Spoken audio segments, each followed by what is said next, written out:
Put on the hard hat. Get blown out, then blow them The out. Bobby Manning pendulum. Where will it swing today? Where will it swing today? It's over. It's over. No, it's over. over. Well, we didn't know about this and that and the other thing. Well, now what's it going to be? One of my least favorite Twitter expressions is this blank is drunk. But like this is the weirdest series, man. Like not only from the game to game, and we know like the 20-point swings and this and that. You don't know who's hurt. You don't know who's healthy. Tatum's out there, first bucket of the game, and he's like, ow. Grant Williams slams himself into a post. You think he's faking, and then he spends the rest of the game like holding his left shoulder. Rob Williams leaves. I think Lowry gained 15 pounds between games. Like, he looked He's chunky. He looked thick tonight. Butler, he can't be right. Geez, no. For all None of these guys look right, man. I mean, nobody. Butler, like you said, Lowry. We know Hero didn't play. I mean, man, Tucker, they should just put the series on hold for a few days just to try to get some guys back. Pritchard's grabbing people's legs like he's a Van Gundy, Yeah, what was that all about? I don't know. Playoff P, man. That's the real playoff P, Pritchard. But all of it is just so weird. And then and some of it is impactful. Marcus obviously misses the game. Rob plays and leaves, and you never know what's going to happen there. That's not great. But so I don't know if it's injuries or for all the crap we gave Jason Tatum about scoring 10. The whole Heat starting lineup scored 18 points tonight, Jimmy. Jimmy Butler had 6. So we have these narratives like you can't be a superstar and a team's best player and only score 10 points in a playoff game. Right. And then Butler's like, hold my beer, 6 points. Miami looked like they were on to game 5, 5 minutes into game. They seemed defeated before it even tipped off. I don't know. It's like it was so weird. They just knew that they weren't going to be able to hit a shot in the first quarter. I honestly wondered if they were going to hit a shot in this game. I mean, they were missing, and you got to give the Celtics defense credit. And Rob Williams played the Rob Williams. The difference, was very apparent early on. There it is. Yeah, good timing on that, Sebastian. All that being said, I thought the Heat missed so many little bunnies and just easy shots. So it was a combination of both. But man, you could really see how Rob it's just affecting shots. Even if he's not getting a hand on it, it's just his presence down there. What he forces the Heat to do to get shots up, and that was obviously a huge reason for the start. And starts are everything. I mean, you saw how the Celtics, the difference in this game compared to game 3. Yep. When they just no-showed. I mean, they pretty much took on these two teams are trading, personalities or something. But the difference tonight was the first quarter, and the game was essentially over in the first quarter. It's same story in game 3. The game was essentially over in the first quarter. I know the Celtics came back.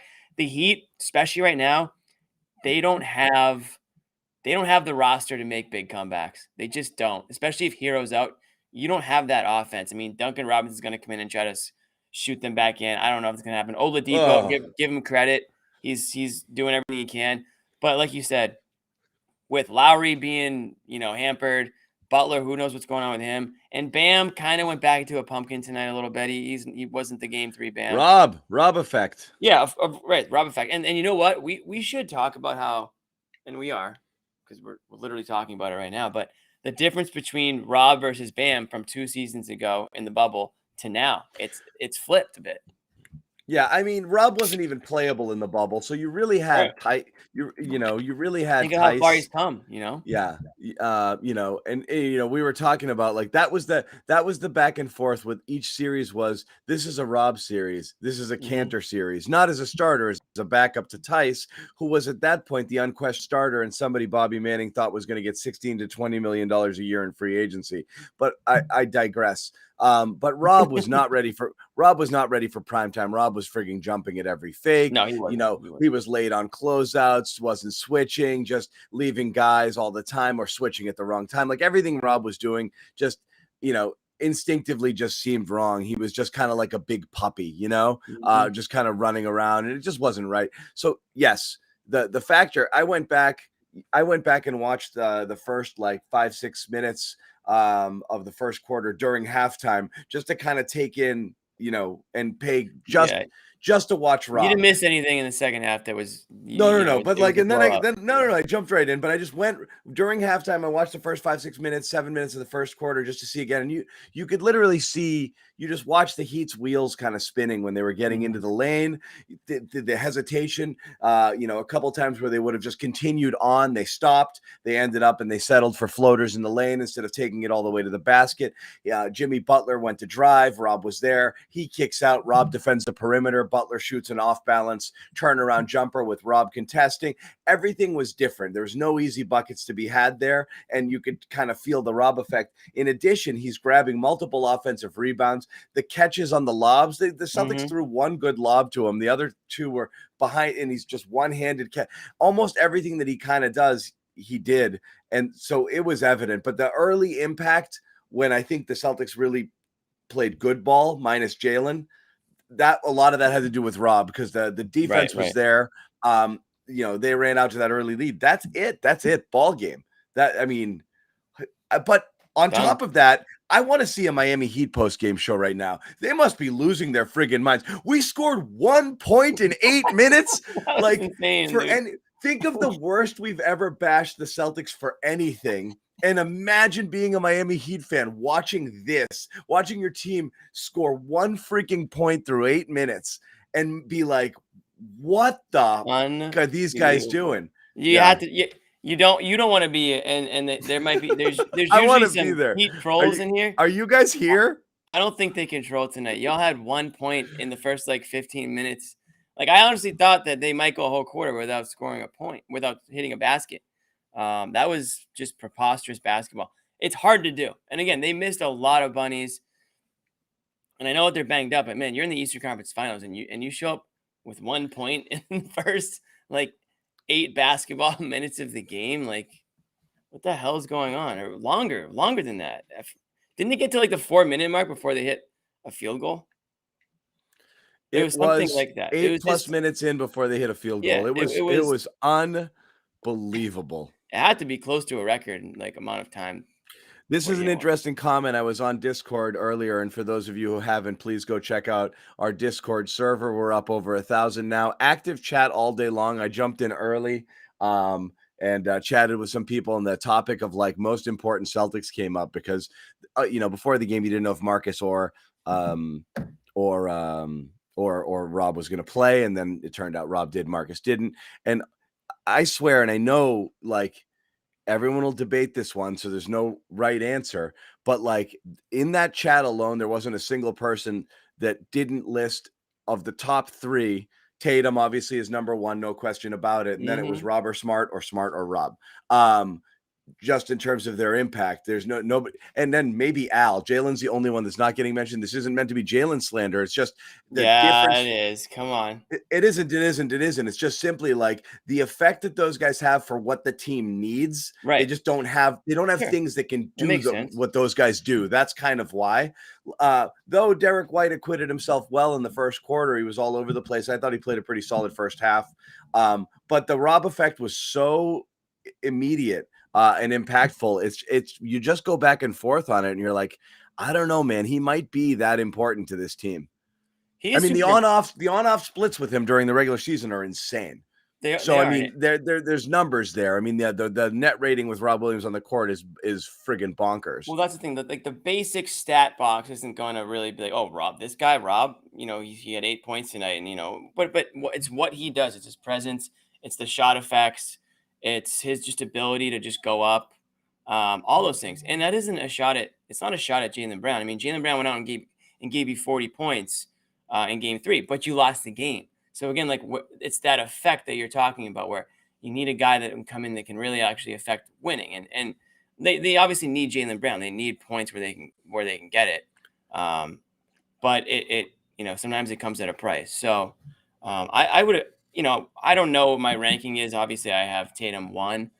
Yeah, I'm pretty invested. I've really come around on Smart's importance to this team over the last few months here. Yeah, It's since he came back from injury and went on his "please don't trade me" like turnaround run, I've really come around. he's been so freaking important. Yeah, and I always knew why he was important. I'm not stupid. I get why people loved Marcus Smart, but I still couldn't fully come around on it because I thought that he was still hurting you kind of like on the offensive end, and his defense was always elite to an extent, but he never really seemed to be like the shutdown one-on-one defender. And that's kind of changed recently. He takes the assignments, he can guard everybody. So like my value of Marcus Smart is exponentially risen. So he's probably number 2 for me. And then I think it's matchup based whether you want to go Jaylen or Rob. They're both obviously important. And then you've got Al. So I mean these 5 players, I mean it's no secret why you're in the position that you're in right now. These guys have really found their stride this season. They've grown up in most cases. There are still the moments where you want to pull your hair out because they don't act the mature way that you want to see them out there. But generally speaking, the way this team's played together, I think it was Van Gundy who said it tonight. He thinks the Celtics are the favorites to win the whole thing, and he said that when they were down 2-1 in the series. So there's a lot of people, not just Celtics fans or Celtics postgame show, that are starting to believe and do believe in this Celtics team as the best team in the league. Yeah, that's the thing. I mean, we all came around. Obviously, they go on the run. Then you have the trade deadline. The run continues, and then they just keep killing people. And I think we all arrived at it like, healthy. Everybody's. I don't know that the Celtics. I don't know that anyone in the East. Warriors scare me. I mean, listen, the Warriors. But I'm saying like, I didn't think anybody in the East could beat a healthy Celtics. Right. But then, like, right when we're like, that's it, here we go, book your friggin' tickets to the finals, Rob went down, and then everything kind of got wonky, and now the injury stuff's just been all over the place. So it's a real war of attrition with everybody. I mean, here in the East, and I mean, and everybody they faced. Bucks without Middleton, Brooklyn, obviously, the breaks. The Simmons, blah blah blah, Harris, yada yada yada, doesn't matter. Seth Curry had friggin' had surgery immediately after. Like this feels like one of those like, with both teams, the Celtics and the Heat right now, this feels like one of those hockey series where like they play, they go blood and guts 7 games, and then afterwards like 12 members of the team go for surgery. Like that's what this kind of feels like. Is like everybody's you just don't know to what extent. Where Marcus is, his leg got bent in an ungodly direction. Rob is a real wild card here because you could see it right away in that second half. He made a couple of plays and then he just kind of slows a little bit. And then there's a blow by and then you see him limping and he could barely walk up the court. And then he went to the locker room. So it's not a great sign there for sure. So I don't know. The fact that they were able to put him on ice after only 18 minutes is great. But the fact that, he experienced soreness and probably swelling after only 18 minutes after having missed another game, you have no idea. I mean, they said it last time. He's day to day for the rest of the way. Might be an every other game guy. We might just be in he's that Cam Neely situation right now. Yeah. I mean, I'm not saying for the rest of his career, but for this playoff, because you've just got games that are good. Every other game and every other day right now is a game. I think in the NBA Finals, again, knock on wood, but if you are looking ahead, there are some games where there are extra breaks in between the games. So you're not going every other. But right now, it's crazy. Like, these guys are putting their bodies out there. I thought Marcus Smart was going to play tonight, and it just goes to show how much pain that he really is in that he didn't. Because if anybody would play through pain, it's that guy. So that must be a really bad swelling. It just goes to show how freaking tough he is to come back into the game. After, I mean, everyone has seen the replay. This dude's ankle bent 90 degrees. Like I know that he's playing on adrenaline, but damn, that is crazy. So that was like this far from a Gordon Hayward. It was like if it bent a little bit more, it would just gone. I don't know how it didn't snap. Like, what are his bones made of? Yeah, he's nuts, man. The 2 things that always shock me every time I see stat lines: Robert Williams' blocks and Jaylen Brown's turnovers. I always assume Rob's blocks are higher. I always assume both numbers are higher, just based on eye test stuff. Like Rob alters everything when he's in there. It really was incredible. And again, just the impact he made in such a short period of time. You really hope that he returns. We are trying to work in Sherrod Blakely. He's at the Garden right now, along with Bobby Manning, who might still be stuck in an elevator with Josue Pavon trying to get down for the interviews. Things got a little bit crowded there. Oh, See, really? Bobby, They got hung up? I remember those days.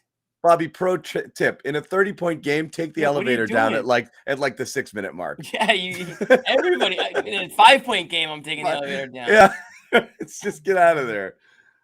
It's unbelievable. But those guys will jump in. We'll keep going for a little bit and hang out with you guys and talk about Game 4. It's a weird one. It's a hard one to figure out. I guess, one thing you definitely want to comment on that was a huge thing in the storylines before the game, and what it turned into during the game was Jason Tatum needed a bounce back, and Jason Tatum had a bounce back. It was pretty much the one thing you could count on offensively for the team. What was amazing is through 3 quarters, the splits were 35-15 for the Celtics. I mean, they shot horribly, but Tatum was on point. Another 20-point half, third 20-point first half of the series. And that was it. You talk about just doing it when it matters. That's it. That's all you needed from Jason Tatum. Sherrod's mentioned a million times. Sometimes you just need 5, 6, 7 minutes of Tatum. You got a full half of Tatum, just being Tatum, not forcing the issue, getting to the free throw line. He had 16 free throw attempts, 2 minutes into the third. His season high was 17 for the year, and the next one was 14. So, I mean, he was aggressive, and that's exactly what he wasn't in the last game. And the shot, you can see it, 1 for 7 from 3. I think he was 0 for 6, and then he hit that last one. So it wasn't like every shot, it wasn't like the pretty Jason Tatum game where he gets into this smooth, outside shot and everything's just easy. It wasn't like that, but he worked for it. And to his credit, he made a point to attack the basket, to get going early and get the team going in motion. He didn't just kind of sit back and wait for things to come to him. So you got to give him credit for that. Again, we've talked, they're 5-0 after losses in the playoffs. So we've talked about it after pretty much every win. They're resilient. They respond to adversity. They come on, play hard. Now you'd like them to be a little bit more consistent in their effort and in their play. You don't want to have these massive roller coaster games. But for them to be able to respond the way they do, they don't let whatever happened in the previous game affect them going forward. So that's been something good to see. What's up, Sherrod? What's up, Sherrod? Can you hear us? What's up, guys? How you guys doing? Can you hear me okay? Hey, we got you. What's going on? Sherrod Blakely at the Garden, as we said, Bobby and Josue there. Sherrod, help us make sense of this game in this series.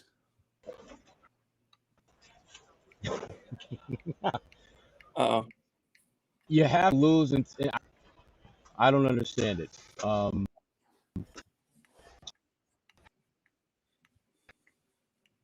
This was a game where, again, this is what you expected. You would have expected if saw in Game 3.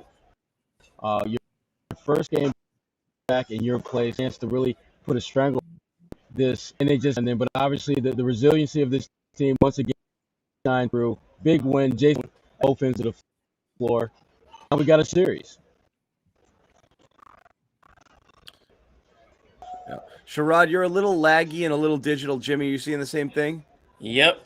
Sherrod, do me a favor. Try to jump out and back in, and we'll get to you in 2 seconds. You're a little bit laggy right now. Robotronic. Wait, now? Now maybe he's better. Wait, hold on. Let's try it again. Yep. Oh, damn it. We just damn lost it. him. Damn it, Jimmy. He was just getting better. He was. He might have been. Just turning the corner. People in the comments are right. He's on that Brockton Wi-Fi right now. He's got the Josue going. I'll be honest. I didn't really. I couldn't hear much of what he was saying. Oh, it was really good. Yeah, I'm sure it was. It was really good stuff. It was really good stuff. All right, let's try it again. No, we'll get Sherrod again. We'll get him back. He's here. And as we said, what? He's here, man. What do you mean he's here? You gotta let him in. I can't. What do you mean you can't? Do you want me to do it? Yeah, you do it. Oh, okay. Hey guys, am I still a little laggy? Because I'm in a different location than I usually am, so that might be the issue. You are a little laggy, but we'll see how it goes. It's okay. 10 to 15% better than last time. Give it a shot. Yeah. That's like there you go. Now you're good. Better. Now he's good. It's like 10 to 15%. Sherrod, we only better. Yeah. Well, John, we need one good quarter out of you. That's it. One good quarter out of you. That's all we need. You need top 5 Tatum for 5 minutes, is what you're saying. I need top 5 Sherrod for 5 Tatum. minutes. That's it. This was a listen.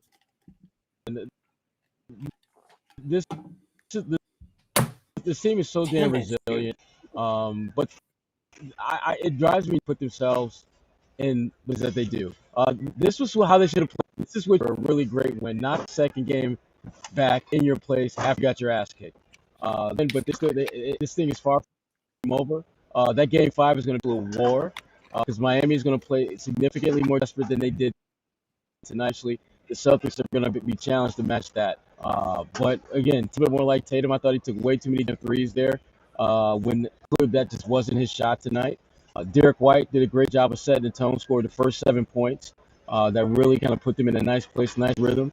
And they took control of this game and never let that up. And they're going to have to do that if they're going to close this thing out with a win in Miami and then bring it back here to finish them off in 6. Yeah. So again, I hate to do this, Sherrod, but just based off of the chat, it's still coming in a little choppy. So I don't know if it's a location switch or maybe jump on your phone's Wi-Fi if the garden Wi-Fi is not doing it for you, and see if you can hop back on. I'll be back. In a couple minutes. Yeah. Give it a shot. Jimmy and we'll try to hold it down until you got to pass the ball and you got to relocate sometimes, and we'll find you. Yeah. You don't want to force shots. Don't get caught standing around. Just move move without the ball. You can't just sit in the corner and expect to just get fed the rock. If you're not loud and clear, you might have to take a seat for a bit. Guys, like I said, everyone's freaking out in the chat. This is a long show. It's a long game. We just gave up like a 6-0 run and Ime called a timeout. It's not a big deal. Let's not freak out over the little Sherrod blip there. We'll be fine. We'll get back. Regroup, We'll regroup. We'll be fine. Just let's get our heads together. So we were talking about Tatum for a bit, and how his once again response. Love to see it. One guy I want to mention that again, not a stat sheet game, but Al Horford had a great game tonight. Oh my God, what a game! Al Horford had a great game, and Jason Tatum, walking off at his walk-off interview, and they brought up Al. He said he's our leader. He said he's their leader. He's a true pro. All the things we know about Al, but it really is important that Al Horford is the guy that these young guys are kind of looking up to, because he is a pro's pro. He does play the game the right way, holds himself, accountable on and off the court. Not the type of guy that's gonna, be Mr. Flashy and superstar and drama and all this stuff. He just plays basketball, and he's playing with a passion right now. He's playing because he wants to win a championship. And one of the things you could have probably said about Al Horford is he's not a vocal guy. He's a great guy and he's a great basketball player. But maybe you weren't sure if all those leadership qualities were there, because he's kind of just sort of sticks to himself. But I don't get that impression anymore. Not with this team. I feel like these guys are all looking up to Al and they're inspired by him. And they're not only playing for themselves, but they're playing for each other. And that includes Al. I think they really want to kind of win for Al here. Win. And the way Al's playing too. I mean, we've been saying it. He looks 10 years younger out there half the time. I mean, 13 rebounds tonight. Didn't force any shots, clearly, 1 of 2. 4 blocks, a couple steals too, and a plus 33. I mean, that was the second highest plus minus behind Tatum. I mean, this guy is just doing everything he possibly can to get this team on track here and keep them going in the right direction. So you got to give Al his flowers for sure after another strong performance. No, Al was great. And again, individually, yeah, right. It's you don't have the huge stats from Al, but the performance was great. And defensively, he was tremendous all game long. But, we talk about the game stories going in. Tatum, there's 2 major game stories that you talked about. And, you want to check off 2 boxes and the reason the Celtics won the game. I think there's 3. Rob's return and the defensive presence there was obviously huge. The other 2 were Tatum, and then the third one was turnovers. That's it. I mean, it's completely different game tonight regarding the turnovers. And that's what's so freaking frustrating is almost every single game that the Celtics have lost this postseason is they played as poorly as you could possibly imagine them playing, and in many cases almost came back and snuck out a victory. And game 3 was one of those cases. You had a couple of those against Milwaukee as well, where they were just absolutely dreadful and still kind of hung around in there. They literally just need to not try to lose and play horribly in order to be in striking position in any game. Why did we all think the Celtics would win this series, assuming everybody was healthy, and win it fairly comfortably? Because you just defensively, you knew that the Heat didn't have enough firepower to be able to make huge runs and pull ahead. And you just thought the Celtics would just have more firepower than they had. You just can't shoot yourself in the foot over and over and over again. You can't have 24, 25 turnovers. It's you have to be that. And again, we went back, and again, you go back, you look at the game again. Oh, and we were joking about it last game, steals versus giveaways. It was about 50-50. You're going to credit Miami for having active hands and stripping the ball when people went into traffic and things like that, or through passing lanes, even though some of those passes were ill-advised. There were 6 or 7 passes that I counted that were thrown to Miami, a stationary Heat player. He's standing there. It's just like an interception where you don't see the linebacker. It's just you threw it to the guy in the wrong color uniform, and then 6 or 7 or 8 just live ball, just dribble turnovers, just blah, blah, and you lose it. I mean, literally half of those were just I lost it because I had callous disregard for the basketball. And if you cut those in half, even the bad ones in half, they win that game. So again, that was huge. It was obviously an emphasis, still scared me. Yeah, that's a dig on Jaylen, where Jaylen came out and was a little bit sloppy there early too, because it killed some momentum there. Thankfully, it didn't matter because Miami couldn't make a basket. It didn't matter. There was no run to be had by the Heat there. So even though the Celtics probably should have been up, 20-0 in the first 6 minutes, Miami hadn't freaking scored. So that's it. Taking care of the basketball was everything. Again, I think if they do that and just play smart, they're probably going to still win this series, regardless of who's in, who's out. And think about how bad they played in game 3 and still had a chance to win that game. And obviously Jaylen Brown dropped 40. So, I mean, that was a big reason behind the scoring surge in that second half. And Tatum really was the reason they lost that game, but he came back, he rebounded tonight. But point being, John, you go back to the Bucks series where you said, even when the Celtics play bad, they're still in the game. And now obviously you say, well, they were down 20 plus points against the Heat. They weren't in the game. No, but they clawed their way back. Point is, they have to play so bad to lose these games. And they did in game 3. But if they just play their brand of basketball and just play okay ball. Again, they didn't have a great shooting night tonight. I mean, look at those stats. They had a bad shooting night tonight, to be completely honest. 39.7% from the field. They barely hit any of their Again, threes. that went up. It was 35-15 after 3. They jacked that up a little bit in the fourth. But I mean, 35-15 with the splits after 3 quarters, you got a 24-point lead. It was incredible. Right. Because it was on the other end tonight where they made their money on the defensive end, and a part of that has to do with the Heat being banged up. And again, another thing we've talked about, you got to get the breaks. The breaks go your way. That's part of getting to the NBA Finals. And people say, "Oh, well, you beat this team without this player." That happens every year, So against the Bucks, yeah, you got lucky with Middleton out. Now at the Heat, they've got a bunch of injury issues, and they've had him all playoffs. It seems like they've had a laundry list of injured players. Trying to get these guys healthy and get them out in the court. It's not been easy for the Heat to do. And it feels like they're at the point now, Tucker, Hero, Butler, you go down the list of guys that just aren't all there health-wise. And it might be another break for the Celtics going their way. You got to take advantage of it. Talking about giving gifts back. Don't give the gift back. If the Heat are banged up, the Celtics have their fair share of injuries too, whether it's Smart or Rob right now. Yeah. Don't give the gifts back. You got to take advantage of them. And that's what they just did tonight. They jumped out early on the Heat.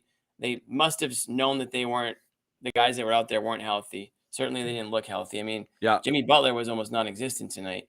I mean, that's a player that looked like the best player on the court, not too long ago.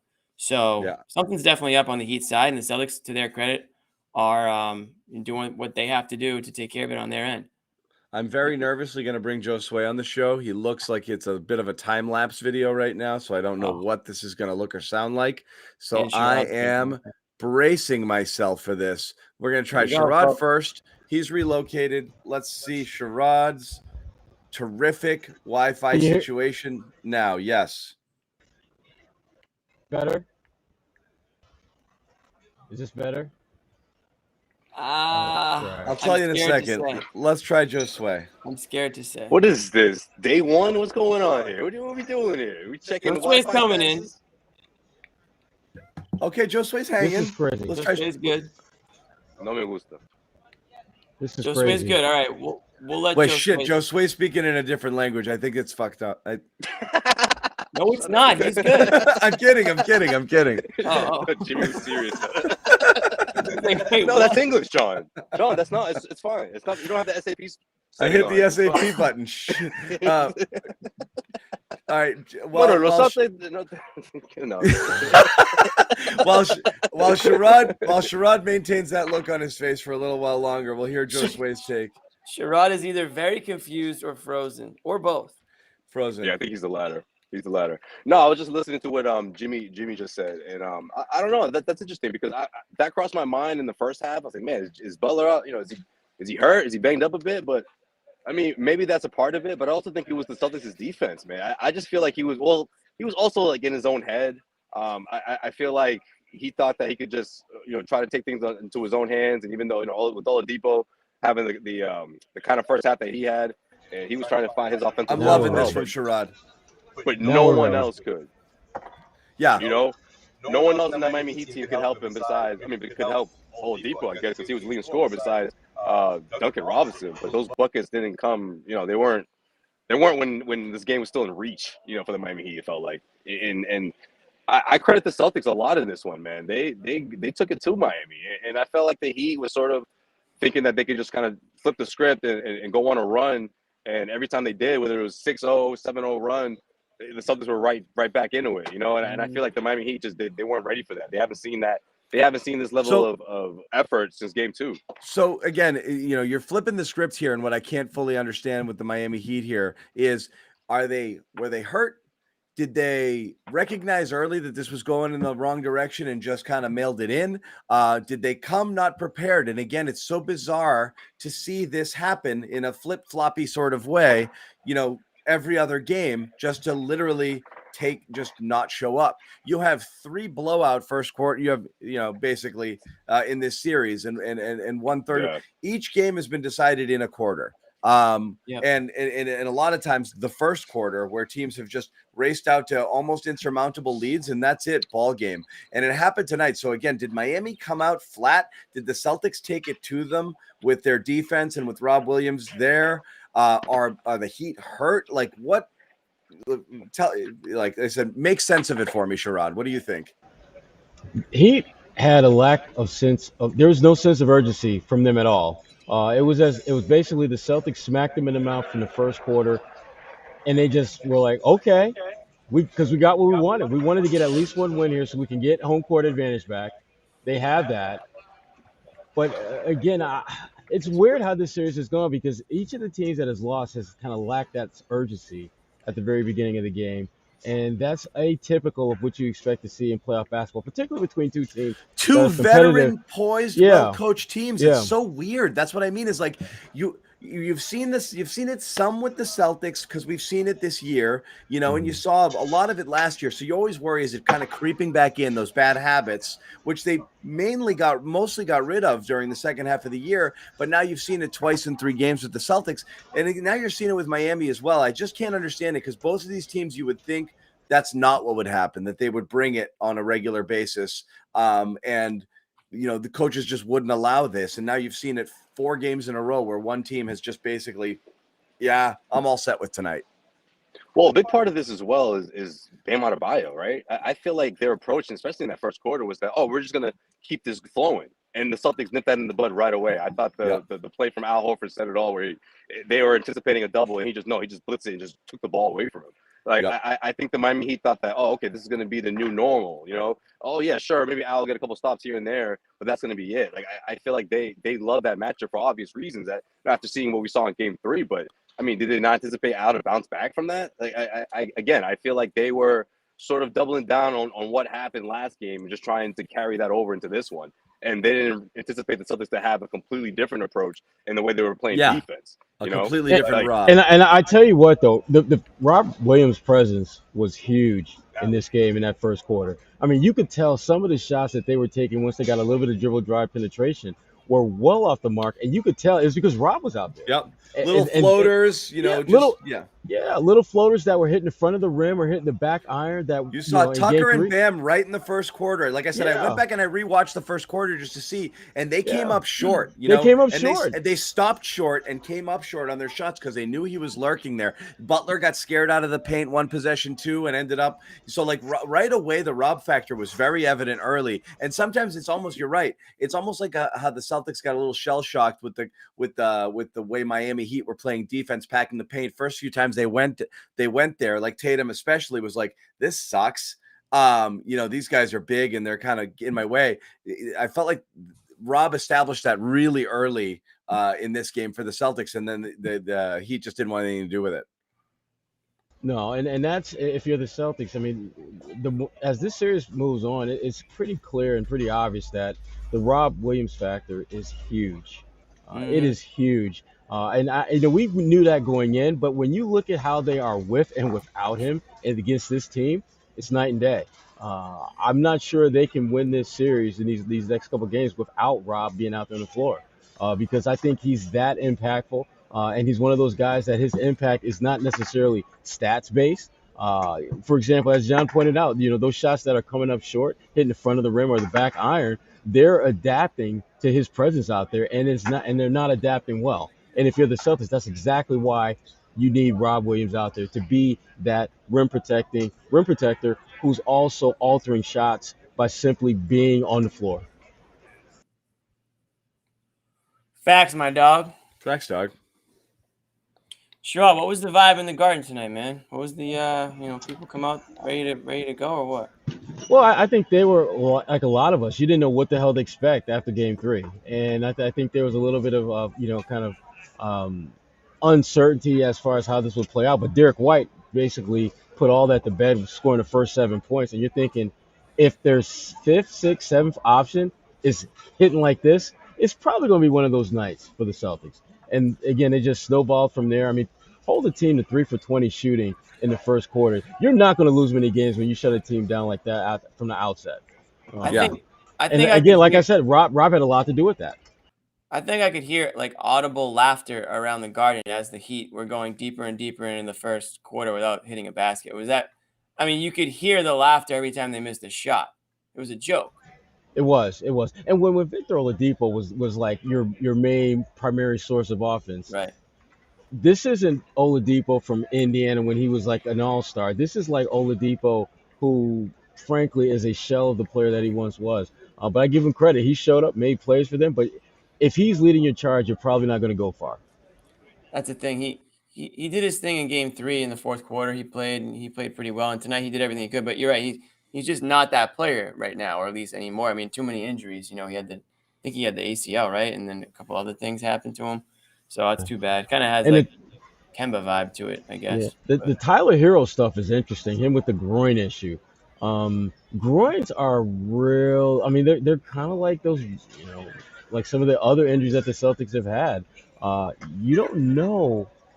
It's a hard one to gauge when you're going to be ready to come back or not, because you could be feeling great and it could easily spiral into something that's catastrophic. Right? Yeah. So it'll be interesting to see if he's able to go in game 5. And he's their offense off the bench. I mean, he's their instant off. I mean, 6th man of the year. Which is fine, but the reality is it didn't factor in today because Oladipo gave you offensively what you would have gotten out of Hero, and he's a better defensive player. So I don't think it was a huge drop-off. Certainly, maybe you use both of them, but really, He's not replacing him, though. I mean, you could play him. Oladipo's playing a lot of Heroes minutes there. I mean, he plays considerably fewer minutes most games. He stepped it up in Lowry's absence, but when Lowry's back, if they are fully healthy, Oladipo was not getting those types of minutes, the type of minutes he got tonight. Right. So whatever. I mean, he was pretty good, but the Hero thing is interesting. There was a Twitter debate going on about whether or not having Hero hurts Miami because he's a guy that the Celtics can attack on the defensive end.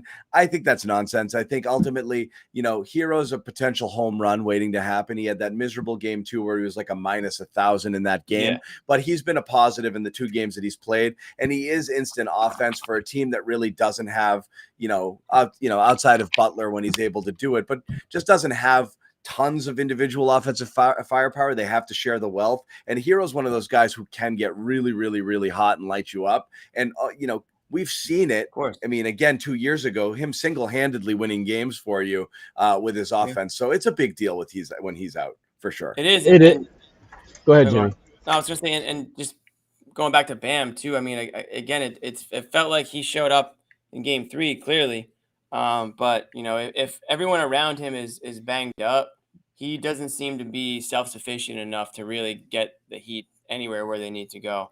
I mean, 9 points, 6 rebounds tonight. He took 5 shots. I mean, dude, if your team's banged up all around you, you got to kind of shoulder some load there. And I know it got away from them very quickly, but would have liked, if I'm a Heat fan, I would have liked to have seen him take on more of a role tonight for sure than 5 field goals. I mean, well, come on, bro. I thought Al did a really good job of not letting him ever get comfortable to take shots. Like if he would have forced the action, he would have taken a ton of bad shots that more likely than not would have been misses, just like the ones that they did take.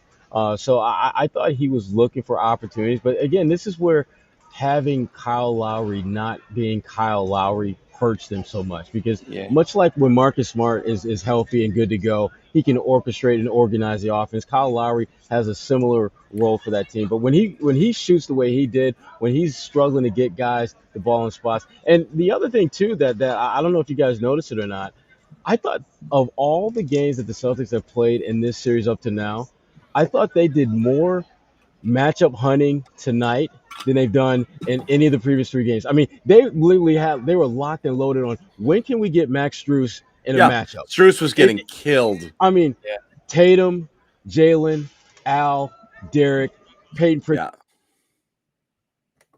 It didn't really matter. They were making a point. They played Strus off the floor. They played Strus off the floor. They did. And they played him off the floor.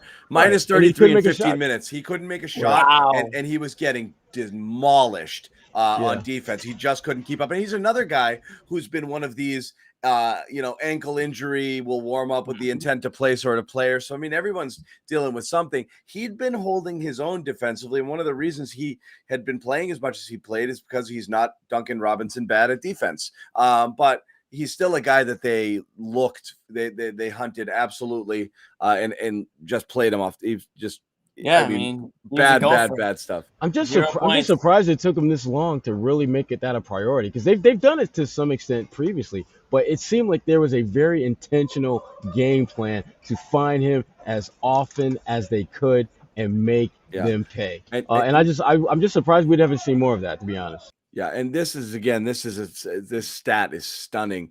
The Heat starters, 18 points, 7 of 36 field goals, fewest points by a starting 5 in a playoff game since the merger. That's embarrassing. I mean, Jimmy Butler said he didn't want to be embarrassed. Wow. Points. Jimmy Butler for that to that point asked about his knee and whether that's it. He said, "Nope, I'm straight. Just played bad. Got to be better." Okay. So he did not.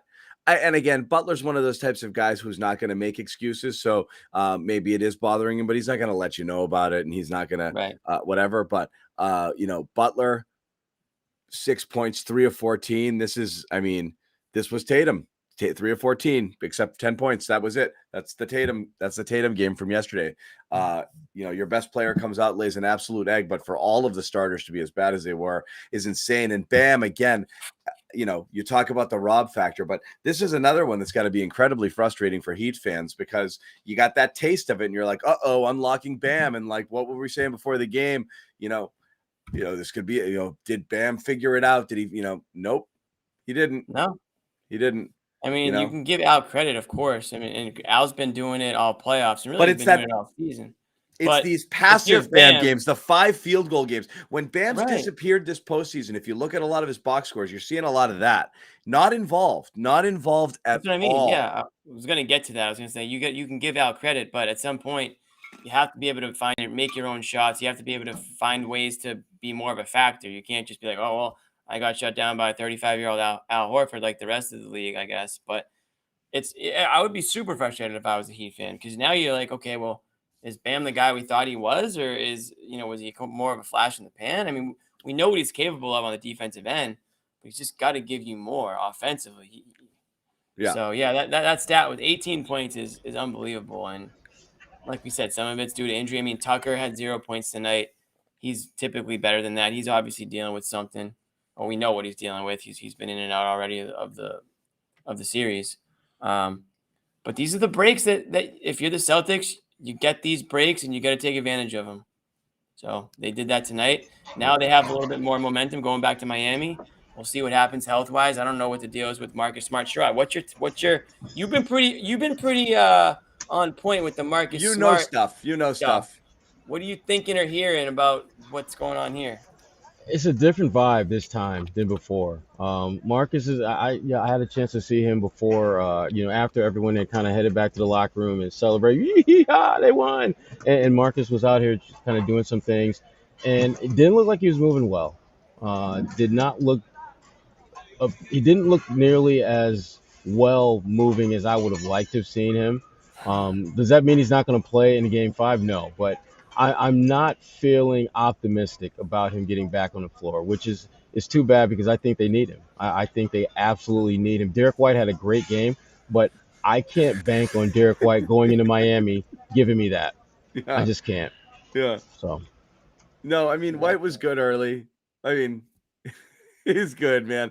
He was really good defensively too. He had 3 steals early in that game and really helped. He was part of that suffocating defense that really kind of snuffed out any hope that Miami had there. But again, he started 3 for 3 and he finished 4 for 14, which, let's do the math. That's 1 of 11 the rest of the way and 1 of 8 from 3. That's always there. He missed a lot of open threes. It's the shot you want him to take, and it's the shot that they thought he would make more of being here because it'd be so ridiculously wide open. Those are shots. Those are quote unquote good shots. They're just again, you're only asking for White to knock them down at a 32, 33, 34% clip. These 1 for 8, 1 for 9, games. These are terrific. None of those are forced. They're all they're shots you worked for. You moved the ball and it was an open look. It just didn't go in there. So that's always a concern that it can catch up to you. But White, in terms of all the other stuff that he does, certainly early in the game was terrific. And he did come out hot. He scored the first 7 points, 3 for 3 field goals, but the defense was great. And he was, he did all the Derrick White stuff that Derrick White people want to remind us about. So we get it. We know. Again, we get it. It's just better when some of the shots go. You just want a couple of them to go in. It's just better when it happens. Typically, you'd like to see some of those. Yeah, I mean, when he's making shots, it just makes an offense that can already create a lot of open space even more open. Because now all of a sudden, the guy that you have the least concern about scoring, now all of a sudden he becomes an issue. Now all of a sudden you have to actually respect him a little bit out there. And I thought with Miami, I think they were just shell-shocked at the start of the game. Where, Derrick White scores 7 points in the first, 4 or 5 minutes. Derrick White goes 20, 30-minute games without scoring that many points. And they came in a variety of ways. They came on layups. They came on mid-range. He was just significantly taking advantage. He was taking advantage of what the defense was giving him, something I don't think he does enough of, to be candid. But if you're Miami, you're not really sure what the hell to make of this Celtics team at this point because you've done a lot of good things against them, but they've exposed you in certain areas. It's a matter, can you mask your weaknesses better in Game 5? Because Strus is a great shooter, but he's a turnstile defensively. And the sad part is he's not even your worst defender. Your worst defender is Duncan Robinson, who you benched. The Celtics, I think what we're going to see in Game 5 and 6 and possibly 7, if there is a Game 7, I think we're going to see them go after Strus a lot more than we've seen the first 3 games. I think it'll be the blueprint. I think is what we saw in Game 4, because clearly he can't guard Tatum or Brown, or Al or whoever the hell the Celtics have there on the switch. And I think they're going to just try to create space for that matchup to just milk that matchup and force Miami to adjust. Yep. One good piece of good news here, just as we're kind of watching the post-game commentary pouring in. Rob Williams talked to reporters. Typically people who are like injured in a, totally, irreparable way, or ways that you want to hide from people, aren't made available oftentimes to the media. They just kind of go about, their thing. So, hoping with Rob, it was just kind of, somebody even said he was rubbing his right knee and not the left knee. And I don't know there. I thought it was the left knee that he was kind of hobbling on. But if you're going to look for a glimmer, and I certainly am, because again, I only want the best things for Rob. Sure. You definitely, any sign of good, anything like that, I think is positive. So he's out there talking, and he's talking about, I'm looking for, we're really reaching. Well, he's talking. No, I mean, he said it felt good. That what I'm saying is he went out there, he's going to get injury questions, and he immediately said, actually, knee feels pretty good. But see how it responds, yada yada. So that's again, that's a slightly positive thing. If you're trying to hide stuff, usually you hide the player because you don't want him to go out there and flat out lie to people. So again, wrong, right? Yeah. So and that's right. And the fact that he only played like just under 19 minutes, he said he's confident that. He's playing for his part. He said, I feel good. We'll see how it responds. I'm confident I'm playing. So again, that's good. We like that.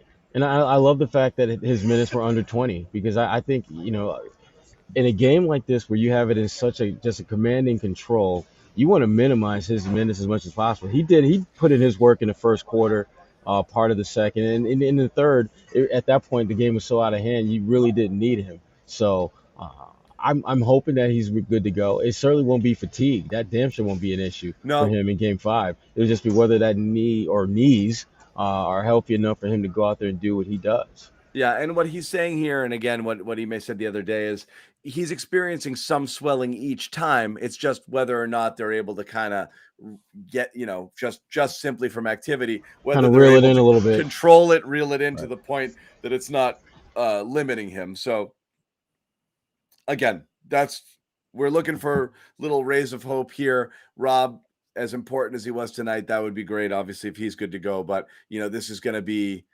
we're going to be white knuckling it with him the rest of the way here. And Ime's made it pretty clear that, each day they got to monitor him and see how he feels for the rest of the way. So that's what it's going to be there. Again, Sherrod, not super confident in Marcus, but we will see there.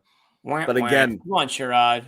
We were hoping that you know how much I love seeing Marcus out there. I mean, and again, I hope he's out there, but I just don't feel great about it. Let's put it this way: the level of confidence that I had that he was going to come back from that midfoot sprain is nowhere close to where I'm at now. I was pretty sure that he was dead on with the midfoot. You're like, he's coming. He'll be back in Game 2. But this one, I think this one is much more of a coin toss because my understanding is that there's still some swelling. And when you're talking about ankles, you can't play with a swollen ankle. You just can't do it. And so they need to get that under control. And if they're able to do that, they've got a couple days now to get that. So hopefully he'll be better tomorrow than he was today. But again, just watching him kind of move back and forth, after the game today, he was not moving great, not nearly as great as he was moving after Game 1, when we all thought that maybe he's not going to be able. Some people thought he would be gone for the series.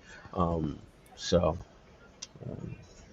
it is what it is. Yep. Yeah.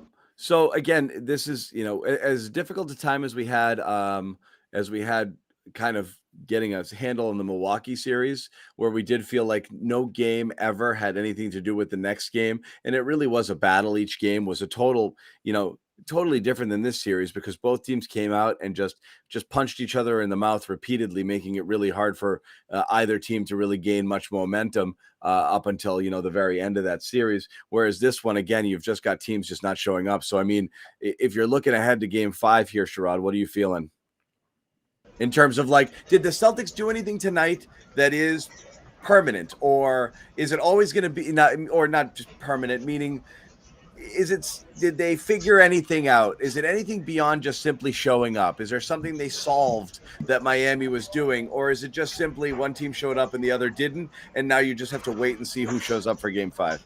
I think right now, if you're looking at that Miami Heat team, to me, the two key players for them are Kyle Lowry and Bam Adebayo, because Bam, I think he goes as Kyle goes as far as facilitating. He's the guy that benefits most by having a Kyle Lowry out there. Bam, as you guys pointed out, he's not the greatest one-on-one creator, but Kyle does a great job of getting him the ball in positions where he can be effective and do some great one-on-one work. That did not happen tonight, and part of that had to do with the fact that not only Al doing a better job on Bam, but Derrick White, I thought, did a really good job on Lowry, just never allowed him to get comfortable. When Jaylen Brown and Tatum got switched out on Lowry, they did not allow him to get in any kind of flow or rhythm as a shooter or as a passer. And that's what you want. You want to take the head of the snake, and if you can't chop the head off, at least strangle it so that it can't wiggle around. And I thought they did a good job of just really minimizing Kyle Lowry's impact, and in turn, that limits what Bam can do. Like I said, I picked the Celtics in 6. And I haven't seen anything in this series that makes me believe otherwise. I think Tatum is going to have a monster game 5, because if you really look at his play in this series, he really hasn't had that signature Jason Tatum game yet. And I think it's coming. I think it's coming. He has not shot the ball well from 3-point range, which to me tells me that he's going to have a game where he's not going to miss much at all from there. And what I think was that's different going to be about game him 5. tonight? Why was he more successful tonight? I think he was more successful because there was better spacing. I thought the play of Derrick White really opened things up for him. And again, matchup hunting. I thought they did a much better job of finding him matchups, particularly with Max Strus, that he could take advantage of. And Miami, I thought, did a really poor job of rotating that, because they were just hoping that he would just have one of those previous Jason Tatum not making open shot types of game. He's too good of a player to take that gamble. In Miami, I think they will adjust. I think they will be blitzing him a little bit more. And Tatum, the smart move is get rid of the ball quick, force them to go back into their set defense and get the ball back, and then take advantage of the mismatch. Isn't it always the key, and haven't we been saying that about Tatum forever, is the longer you, and it's so obvious, but the longer you hold it, the more dribbles you take, the more you let people set up, the more you let everybody else kind of, the doubles and the help kind of figure out where they're going to attack, the more you get everybody else on your team stuck, standing, which means all defenders who are in the paint, who are ready, for whatever's coming from you, know exactly where everybody is, and know when to jump out at those guys, because they're not moving either. Everyone's just sitting around watching you. It just grinds it to a halt. You got to get it, 1 to 2 dribbles and go, or move it, and that's it. And when he does that, he's obviously so much more effective. And when he doesn't, it's a mess. But I'm super pleased with how he played, because when Smart was out and they started a lineup of White and Rob, I know Rob creates his own gravity there because that lob threat is there, and so he does make an impact offensively, but there's just no shooting. There's just really limited shooting out there. So I thought, I was worried that the attention would be so heavy on Tatum that he'd run into one of those things where he'd have a slow start sort of game. But the opposite happened. It was actually interesting. Brown came out slow, got 2 quick fouls, came out at about the 5-minute mark. That's normally Tatum's time to come out. Normally he's the guy out at the 6-minute mark, comes back at the end of the first. So Tatum played the whole first quarter. I actually think that helped him kind of continue to get into his rhythm there. I actually have never liked that. I never liked that substitution pattern. It's just my thing. I know why they do it and how it works out for the rest of the game, but he is a bit of a slow starter. And when he tends to come out at that halfway point in the first quarter, sometimes you just never got him a chance to get him going. And I think that's part of the reason why he has some slow starts. So I like the fact that just fortuitously it ended up this way, where Tatum ended up playing that quarter and really got into a rhythm. Yeah, he had 12 points in the first quarter. He only had 10 in all of game 3. So, He was in a definite more aggressive mode and just more opportunities for, as you point out, John, just having a little bit more runway to play with there and just kind of do what he does well. Yeah. But again, I was so impressed with just how they made a much greater priority to hunt the matchup that gives you the best chance to score.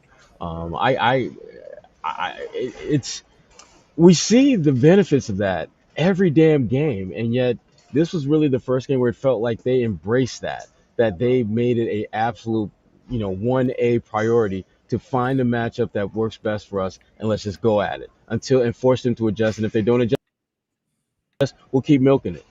So Tatum's at the podium right now, so I'm seeing some tweets just on him talking, and a couple of them that stood out. Jason Tatum on Coach Udoka. He holds everybody accountable from the top to the bottom, has an open door policy. It's great for the group and what we're trying to accomplish. So that's not surprising to hear. We know that Ime is pretty up front with all his guys, and it sounds like they appreciate that. It's nothing is, being said behind that person's back or being kept in. It's all out in the open and, tell it like it is. So we've definitely seen that this year. And then the other thing that Tatum said, just talking about, I think, how they're always, these swings from a bad loss to a big win. He says, when you win a game, you can relax a little bit. He says, we have to have the mindset going into game 5 that it is a must-win game. Coming in, we all felt that tonight. So that was Bobby Manning tweeting that because he's at the game, obviously, and he's in the Tatum press conference. Maybe Josue is there, too. I don't know where he disappeared to, but those guys will probably have some more. Josue died so Sherrod could live. Only one of them. There was only enough Wi-Fi for one of them. I guess we'll take that trade for tonight, right? Thank you, Josue. Yes. It's the playoffs. It's about sacrifice. Yeah. Team player that Josue. And then another thing from Tatum. I'm mad after a bad game, but then I sleep it off. I'm a big believer in you can't change what happened. Regardless of whether I have 10 points or 46 points, the next day is the next day. So, good attitude. What do you want to hear? Can work with that. Memory. Can work with that. Yeah, for sure. What you want to hear? Bobby Manning is sprinting to get on this show before I end the stream. Is he? Yeah. He better be. You better be. Sprinting. Is he going to be sprinting to the plane to get to Miami too? We'll see. We'll see. I won't give him that yet. We'll see. I hope he doesn't have to sprint to the plane. That's just such a bad look. He's got to earn it in the next 5 minutes. He's had some travel issues in the past. Somehow got stranded in Brooklyn. I mean, it's like really not. How the hell does that happen? I don't know. He's like, I missed my flight. I'm like, dude, it's first of all, it's an hour. Brooklyn. Yeah, by the time you get to the airport, that's the same amount of time it takes to get home, buddy. Right. You could have just hitched a ride in the time, man. But yeah. He's learning. Yeah. Outside of that, what's so funny is like the couple of times we've passively mentioned Jaylen Brown tonight in a not positive way, people have gotten upset. If you really want us to talk about Jaylen Brown honestly tonight, you'll get very upset. So why don't we just 5 for 20? Why don't we just skip it, guys? Okay. If you can't handle the drive-by shots, I don't think you want a deep dive analysis on Jaylen Brown's game tonight. 20. Okay. It's just let's just skip it. The turnovers were down. Don't feel aggrieved because we're not saying nice things about him tonight. You really don't want us to get into it. 5 for 20. He missed 75% of the shots. 5 for 20. It didn't seem to get in much of a rhythm. Had 2 fouls in the first. That's why they subbed him out. Plus 23, dude.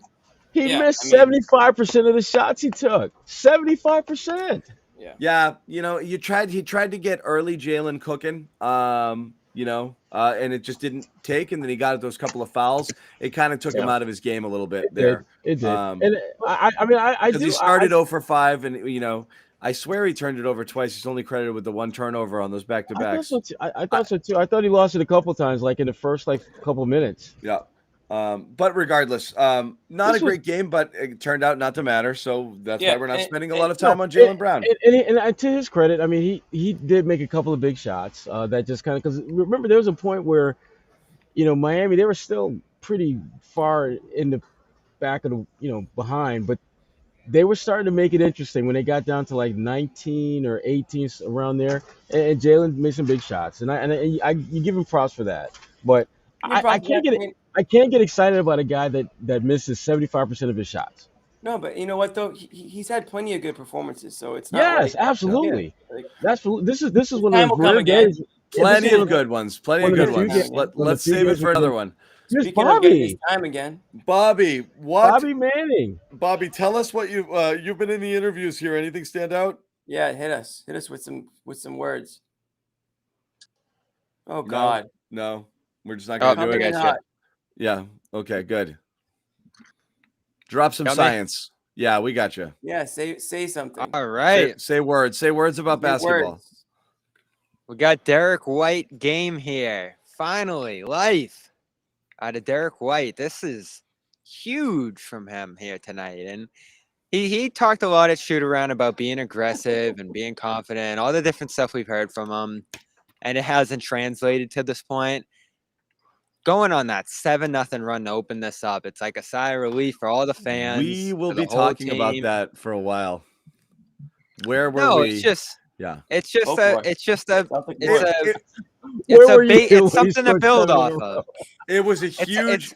If anybody needed it, Derrick White needed it. Stepping in for Marcus Smart and just how he'd been and his confidence issues with some of his shots, having his first three go down and being like a really important offensive contributor in the first quarter where the game was decided was huge. Yeah, and it set a tone. They needed a good start in this game. I feel like every game in this series, the team that's gotten off to a better start, aside from game one, has got one going away. So that they really just exploded out of the gate in this game. The energy from everybody, huge. Rob looking springy and active defensively, shutting down Bam in this game. An 18-1 run. So it was the longest drought a team went on to start a game since 2009 on the broadcast, I believe they were saying. So you just can't say enough about the way this team responds. I thought this was the loss last game that would finally put this team in a shaky place. Now, I wasn't going to go ahead and pick the Heat. I did that last round. I made a mistake picking the Bucks after a bad loss. Picking the Bucks. I've learned. You picked the He's Bucks 3 different learning. times last round. Yes, thank you. Okay, I was waiting for someone to bring that shit up. All right. No, I picked them after game 5, but After game I wasn't going to do it this 2, time. after 4. Okay. Yeah, I wasn't going to do it this time. I still look at the Heat, and You I'm were just close. like, yeah, I was close. You But don't like the Heat, Bobby. I just don't You never get liked it. the Heat, though. Yeah. He never liked the Heat They from the beginning of the playoffs, though. Yeah. He I doesn't mean, what like did them. their starters scored what in this game? 17 points? 18 points. 18. Like, Don't- you don't just cheat look them at out. it. Bam, 0 in this game. Butler, you barely noticed he was out there. And Victor Oladipo's doing all your scoring, 16 of your first 26. And you're just sitting there with 46 midway through the game. No one really wants the ball. No one's making any shots. You're just on this massive lull to start a game, 0 for 14. And I just look at their offense, and I'm like, all right, they'll hit some shots sometimes. You'll get a good Butler game here or there. You got your one good Bam game out of the first 4 here. And it just doesn't seem like there's much of a ceiling to that Heat offense. Like, they'll have some good nights. Their defense can rock you in certain spots. But the Celtics' offensive ceiling, as you saw here, was just miles and miles beyond what the Heat can be on their best night. Now, I can't disrespect them because every time I do it, they come back and just punch you across the face with a gritty effort. But I just don't get it. I just don't get it. I'm just happy you Do you guys get it? Like, are you seeing something with the Yeah, I Heat that get I'm it. not? I get it. I mean, Bobby, I'm surprised you would say that after. I mean, I don't really maybe get not because after tonight, but I get what you're saying. But you have to think about how pretty much someone you didn't expect to step up has done that every game for the Miami Heat. The other night it was Kyle Lowry. You didn't think you would even see Kyle Lowry this early in the series, but he made a I heck of a did tell difference. for them, Sherrod right? pregame. I They've was like, got- there's no way Oladipo Victor goes off. Is there Oladipo. anything- Exactly. You said that to Sherrod, and 6 hours later, he had the best game of his postseason. You know, Yeah, but- the other night, what was it? Game 1 when they went crazy and they knocked out the Celtics in a big way. You know, Tyler Hero going off. I mean, that could happen again. I mean, that's the thing about this Miami Heat team. I mean, we've been saying this since the beginning of the series. I mean, they're deeper than the Celtics. Doesn't mean they're more talented, but they're definitely deeper. So they have guys that can have nights like That's it, this. right? But it's not just no, that. it's not it though. That's not just it, Bob, because you don't know how Bam's gonna respond.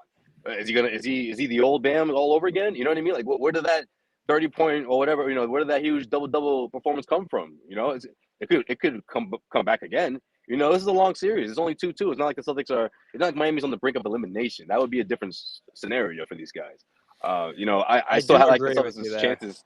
I still like the Celtics' chances of winning the series, but I mean, again, that's the thing about this series. Though. Every game, there's been a wild card. There's been a curveball thrown.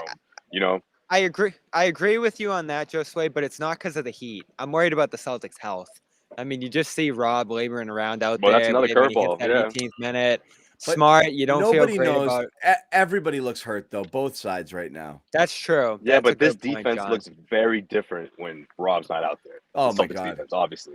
Yeah. Like, I mean, I don't have to. I'm preaching to the choir. I'm telling John this, but Even Rob, what it's percent true. would you say he was? What It's percent so would you say true. he was at tonight, John? I don't know. Honestly, early looked a little What better. you mean? but No, could that's see- your guy. No, meaning I'm surprised. percent wise, I don't know. I mean, I still don't. I don't think he's like full. Yeah, I don't think it's the full Right. Rob Spring. Me- But it's Me neither. when But, he's yeah. out there early in the game before the knee started kind of feeling a little whatever. I thought he looked pretty good. He looked pretty agile. He looked springy. I don't think he's flying through the roof there, and I think he's picking his spots too. There's certain times where he's contesting and he's just kind of living with kind of standing straight up and being there, and other times he'll go up and get it, And it So- makes a difference. That's my point. no If matter you what, get it's making this- a difference when he's there. Yeah. You get whatever percent he was tonight, and it still made a massive impact. But Ginormous. To the point of the Heat you were making, Bobby, the reason let's pretend both teams are healthy. The thing is, we just don't know who's bringing what to the table here. It's obvious Lowry's not himself, and even though Butler said he didn't, it's not the knee. I think I think there's something there because he's just in a couple of games so far looked pretty ineffective. But let's just assume everybody's healthy. The Heat have two of those guys who you friggin' hate to play, who always beat you, and you look at them and you're like, how? In Lowry and Butler. They got two of them. Then you throw PJ Tucker in there, who's another dog who just makes things happen. And those are just three guys that beat you in ways that you're like, damn it, that guy beat me. I don't get it. And because they're so crafty and good at doing It's what the they story want, of my life. but they're so they really are good, man. And then on top of that, you have Bam and a Hero. And a Hero can and I know they're not perfect players, but they're scrappers. There's scrappers, it's man. beyond Yeah. scrappers. There's talent and a lot of guys Yeah. who can do a Well, lot of that's different true. things Yeah. on that team. So I like Miami. I actually thought people were underrating them a little bit coming in, but it's Same. I thought Lowry might be useless, there. And so I didn't think we'd see much of him. What we've seen hasn't been, he'd made a difference, obviously, game 3. He just looked terrible tonight. Yeah. So it's again, the injuries is such a wild card here because I don't know which player. I mean, like I said, we said it early, but Tatum's grabbing his shoulder. Grant looks like he dislocated his left shoulder. White was hurt at the end. White, the hamstring area everybody's there. got something. Thankfully, amazingly, Jaylen, who I was super concerned with last round, grabbing at the hammies almost after every game at some point, where there was is that going to come up? Actually, you haven't seen any of that from. Especially in Miami. Yeah. You haven't seen any of it. I was a little worried there. He's like the healthiest guy, and I thought entering the playoffs, that was a little bit of a concern when he said it was getting a little grabby. But I don't know. I like Miami, but it's the same thing with the Bucks. What do you expect, Bobby, in Game 5? What can you no expect? freaking clue. No freaking No freaking clue. Honestly, In this series, Yeah. I'm getting a little bit of the vibe that Miami, and this might be jumping the gun. I just felt like they almost waved the white flag tonight. I'm starting to feel like the I thought Celtics- that after game 2, Jimmy. I know. That's why I'm probably jumping the gun here, but it just feels like the Celtics can overwhelm them when they are healthy enough to play. Like when Rob does play and can give you 20 minutes. And, and I'm not even talking about Smart. Let's just assume Smart's out. I still think the Celtics are deep enough and talented enough at the top with Tatum and Brown leading the way. And the way Al's been playing, if you can get healthy enough, Rob, like I said, 20 minutes, 25 minutes at most. Yeah. I think they have more than what the Heat can do to match them. Right now, the Heat, they seem to be kind of, I don't want to say treading water, but they've been in and out of these injury report situations. I mean, all playoffs, whether it's Hero, Tucker, and just players who like loves that. this series, Jimmy? Good role players. What's that? The Warriors. They're Right. probably watching this series just Oh, true. laughing right now. They're Yeah. like, whoever comes to the finals with us is just going to be limbs hanging on by a thread. I know. Half We're gonna come the in an team ambulance. on the injury report. Right. Yeah. Yeah, they're So- going to have a week off before they even have to play because they're sweeping the Mavs. So either way, they're sitting pretty. But like, you think it's like, I almost view like the Heat might be viewing this entire series like a tennis match. Like, it's a 5-setter. You go down 2 games to love in one set, and you're like, screw it. I'm not running around chasing balls here. I'm losing this one. Let's just get into the next game, and we'll come in full tilt here. It really felt like they flipped the switch to off early. Early in this one. That's why. Yeah, that's how I thought. This game was just not one of those games where you're just like, all right, let's just get through the rest of this game. This one's not over. The Heat do not have anything in the tank to make any sort of comeback, whereas the Celtics did because they did bring it to 1 point, and a lot of people thought they had a chance to win that game, obviously. And the Heat never got that impression that they were gonna like fight back in this game and make it interesting. So that's kind of why I'm still like riding like the Celtics train here. I still think that they're a more talented team. I still think that they have, more of the pieces in place to. Again, the Celtics played horrible in Game 3, and still had a chance to win that game in the end. Whereas the Heat never had a chance to win that. Well, I wonder how you feel about this, Sherrod, because this is what I sense on that Heat side, and I think Jimmy brings up a good point there. Them packing in early. How much is Tyler Hero missing this game? Just all right, we have a 2-1 lead. He's 50-50.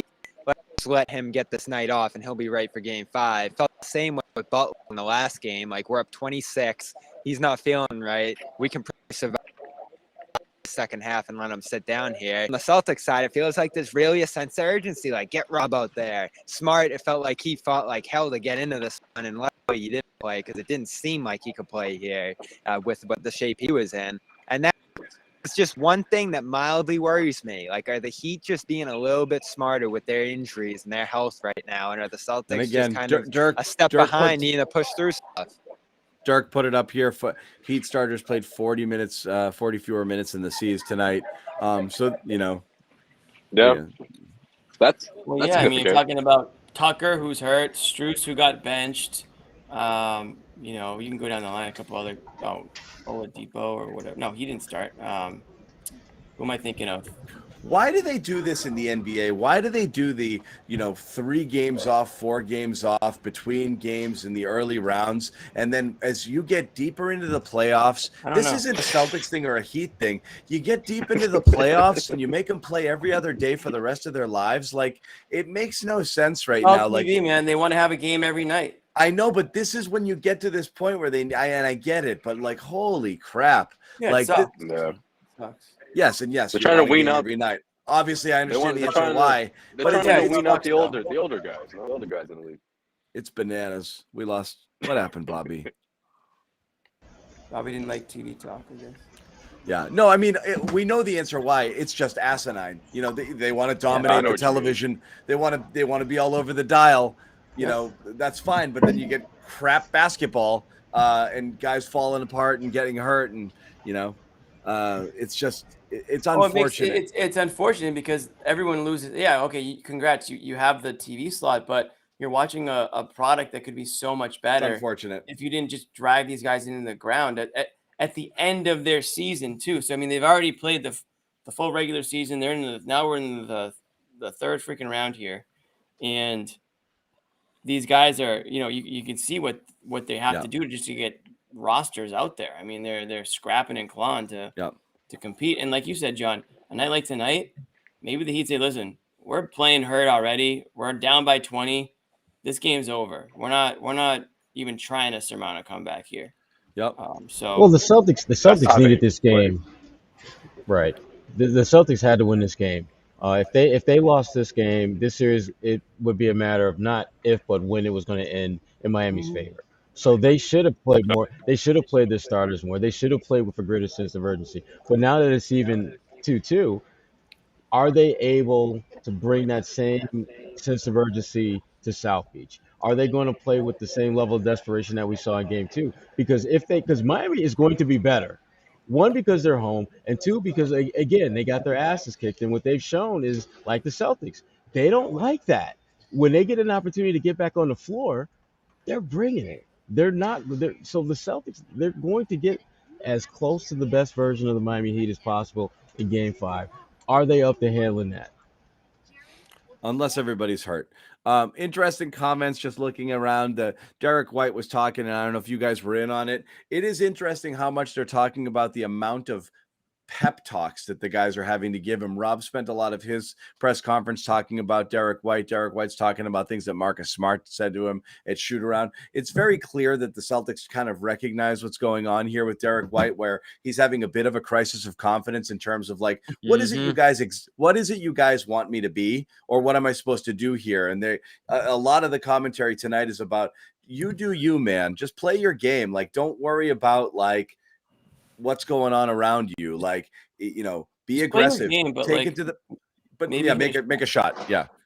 But also make a shot. Right. No, but I mean, it's obvious they're like telling him like, because I mean, last game was bad in terms of like, he looked like he was trying to hide, offensively and not really take any risks. Every time he'd get into the paint, he'd just kind of circle back around, really wasn't doing a lot there. And he wasn't, being aggressive, wasn't looking for it.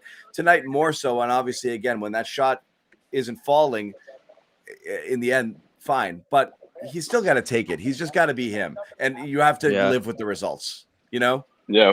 But I like to see the Celtics do that though. Like that's exactly, they should do that. That's great. That's what he needs. I mean, at the end of the day, you're not gonna tell lift a him up of his caliber to change his game and do this or do that, especially team mid-season. So and look, Ime knows that. Ime spends enough time in San Antonio to understand something like that, and Deuces. And they know he's a better player too, though. They know he's a better player than what he's been, better scorer than what he's, showed so far. And I think a lot of averages come into play here. I think it's telling the way Ime talks about him, Jimmy. I mean, it's very uplifting. There's not a lot of criticism. There's not a lot of down talk, or he should be doing this, he should be doing that. He keeps shooting. We know he's confident. We know he does other things. It doesn't have to be the scoring that gets him going. And, there's a lot of talk around the team about his confidence. Like that's a real thing that they're worried about when he's in a slump of this degree. They've talked a lot about it. It's yes. And, behind the scenes too, it was a real concern down there in Miami. And, just all that uplifting. I think Rob, as you talked about, John, noticing that maybe having some trouble adjusting to the team, to the new location mid-season. I think that was a conversation as well. Yeah. Go ahead and name your kid after my kid. Totally fine. Yeah. Is that going to make you feel welcome? Do that. Yeah. So I had a brief conversation with Derrick this morning at shoot around, and he was saying it's got to be aggressive. I've been passive. I got to come out. I got to be aggressive. I've been trying to get other guys involved and do the other stuff, but you just got to be aggressive. And that's what he did early on. You saw the up fake, diving inside, going downhill every time. And that's part of it too, right? Like he just doesn't have the 3-point shot. So you got to, I don't say abandon it, but 8 even in this game's a little too much. Get downhill, go with the secondary dribble drives, keep the ball popping and downhill toward the basket. That's what he's great at. And you just said it, Jimmy. Like they know who he is as a player. They know what he's best at. They know the positions he's best suited to succeed in. And it almost felt like having the ball more was even a big impact in this one with Smart out. Like he was just able to do more with it. Yep. It's he seems to have a good. Here's the keys. Go. There's nothing behind him at this point. So I mean, you have to play with that when Marcus is out. He can get to the rim too. Like there was multiple times tonight where he blew by his defender, but he gets kind of. I feel like the aggressiveness needs to come at the rim more than just like shot taking. I'd like to see him go up harder at the rim. I mean, he still makes the right decision. He's just not really much of a leaper, I know that, but sometimes I'd like to see him, go drop. It's crazy though, Sherrod. I mean, he had some monster scoring games with the Spurs. You just look back on him, and I know he had a bigger role, and that always plays into that. But it just felt like he was a different guy there. Like that's why I was so excited to get him. Remember deadline day, John? I was like waving the flag, saying they did it. And it just hasn't been what I've expected overall. I remember. Well, you're right. I mean, he had a bigger role in many respects with San Antonio. But remember, that team wasn't built to win a championship when he was there. So he was a bigger fish, basically, in a smaller pond. And whereas now he still has a prominent role, but the expectation of him being more consistent is greater. And I don't think he is adapted to that as quickly as they would like or he would like. And to me, I guess to me, one of the big surprises, and I talked with a couple assistant coaches about this who are familiar with him, is having gone through Popovich's system for all those years, there's a certain toughness that, from a mental standpoint, you build up to survive that. And it's almost like they have to remind Derrick that you're a lot more mentally tough than I think you sometimes think you are. Just remember where you came from. Remember how you built yourself into being a player that a team like the Boston Celtics coveted to the point where even at a time when they're looking to try to, minimize costs and all that, they brought you into the fold with multiple years left on your contract. That doesn't happen for a lot of teams that are looking to win a championship, particularly when you talk about adding a player who is more of a role player as opposed to one of your top 3 or 4 players. Yep. Well, I like that you said that, Sherrod, because Ime talked about that tonight too. Like, everyone thinks Pop and Ime are the same, but yeah, he had to remind Derrick when he got here, we're gonna foul a little bit more here. Pop says never foul. We're gonna be a little more physical. So I don't care if you pick up fouls, you got to be more physical. I almost wonder if it's the same thing on the offensive end. Like, are the Spurs just so obsessed with protecting the ball, keeping the turnovers low, that he doesn't feel like the freedom and the looseness to take some risk here? Because Lord knows the Celtics have the ability to get loose with the ball and you take some risks and get downhill and, be more aggressive on the offensive end too. Josue, is it your birthday right now? Yeah, what? It is. Oh, you're muted. I muted you. It was, but I appreciate it. It was, but it's no What? longer. Yeah, it's midnight. Oh, it's still your birthday, bro. You're awake. It's still counts. Yeah, as I'm your still birthday. here. Yeah, Yeah. you know my rules. The day's not over until I go to sleep. Happy All right. birthday, Josue. Happy birthday, Oh, bro. appreciate Happy it. G Day. Well, Happy I'm birthday, asking Cam. I'm asking him if it's his birthday, and today he sent me his birthday date for me to apply Yo, for what are the finals chances for of that? finals credentials, and I didn't Yeah, even I look should've- at it. You didn't notice? I didn't notice it was today. I was just blindly. I was like, I just want to fill out this form, and I just took the numbers and I plugged them in. I thought you knew you didn't say anything. That's No, funny. and He's I was probably like, waiting for you to be like, "Happy birthday, man." it's like it's John's right like, here. thanks. That's It's right. He just said to me 5:23, and I was like, thanks, dude, and I just plugged it in. It was That's like the messed first thing in the up. He morning. must have been too. I like, was what the fuck? Right. I just needed it early. And I was like, Alright. what's your birthday? Tell me now. He's like, shit, it's today. Damn. Sorry. Look Happy at the birthday, calendar, Josue. bro. Look Yeah. at your phone now. Yeah. Appreciate Exactly. it, guys. Thank you. All right, Hey, I don't let's- mind. I don't We'll mind celebrate working in on my Miami. birthday. This series You know, is going 7. Let's let John. Josue It's have hard the to- last. Let's have Josue have the last word on his birthday. I mean, I was gonna say, look, if Walk the us Celtics out. are playing, if the Yeah. Celtics are playing on my birthday, that means they're in the middle of a deep playoff run. So I don't mind working on my birthday. But at the same time, though, this isn't what I expect. I expected the Celtics to come out and win here, but man, what a win! What a way to send a message before going back to Miami. And like Tatum said, let's see if they can do the exact same thing over there, whether in the sense of their approach, their effort, their energy. Yeah. Tatum talked about how after this game, how for some reason after losses they respond this way, like we've seen them do over and over again. And somehow they're gonna try to do the same exact thing after a win. Like that's the goal here between now and Game 5. All right. No one wants to do it. Well I'm going to said, drag you birthday guys boy. into it. Let's What are you go. about to say Come right on, now? everybody. We're not saying Everybody, happy birthday. Happy No. birthday to Oh, no, you. no. Come on. No, I know none of these guys Thank want to you, do Bobby. it, No, but I come on. What are we appreciate going that. to You know what? No one's We gonna lost sing to him Sherrod. tonight? We lost Sherrod. There we go, The Jimmy. series is Jimmy's the done. singer. He is a Give us singer. a good give us You a should good have had rendition, Jimmy. You Jimmy. should have had Jimmy do it with a guitar. I didn't know it was his damn birthday, man. I just found out now. I would have been all ready. Oh man, I'm gonna show up. I to got Jimmy's you next- birthday, Birthday, next set. Josue. Come on, Jimmy. Close it out. Okay. Happy birthday Bobby's got to the voice you. down. Hey, there we go. Jimmy's John, you didn't even say one word, bro. I just did. Oh, I sang the last line. Jimmy's a crooner, though, huh? I've been known to croon here. We and did there. it, Josue. We got a partial one. He croons. Appreciate it, Bobby. Yo, Thank Sway, you. Thank you. I That's the got- first I one got- I've I got heard you. all day. Next time- First time I heard it all day. Birthday beer on me, man. Birthday beer on me. Appreciate you. Sherrod just I said know, happy I know birthday. Bobby's too cheap to Like dig he into wish- the pockets, but Like I he got didn't you. want to. Yeah, we still got a lot of guys here, but we're gassed, and I think you guys are too. When there's viewers saying, "All right, guys, end it. We need to go to bed," I think that means let's call it. So we are going to call it. Yeah, Thanks when they again. say it. Thanks again to everyone who joined us and who hung for the whole time. Really good audience and Appreciate super you. fun. to have a win. It's nice to not be angry. Sherrod's back. We did Is it. it, John? Do you really mean that? Yes, my God, I get so worked up. I feel better about myself as a person the next day after Celtics wins. The losses take so much out. Like, what do you feel accomplished? No, it's just like no. This is the way I read. This is the way I understood it. I thought you meant you feel so great because you challenged them so much that they responded to your challenge. No, not one bit. It's just the next day you wake up feeling crappy, you know, just like, oh God. And just like the wait tonight, the wait to today's game was interminable. Just play the friggin' game. Yeah, I just, these you know, start I times, really come say all on. these these start times, you know, when you've got kids and you're waking up early in the morning and you gotta like, oh my this was God, funny. 9 o'clock. Yeah, dude. I don't want to wait John, this John, long. Your day No, you starts just start in like thinking 4 about hours. this, not even being Your day tired. starts in like 5 hours. You just start John, thinking about the game early and you're just like, let's play the game, you know? That was The boomer peak struggle fun is Saturday. real, man. The boomer struggle is real. Real. I'm just saying. John, Yeah, I'm not gonna worry about that.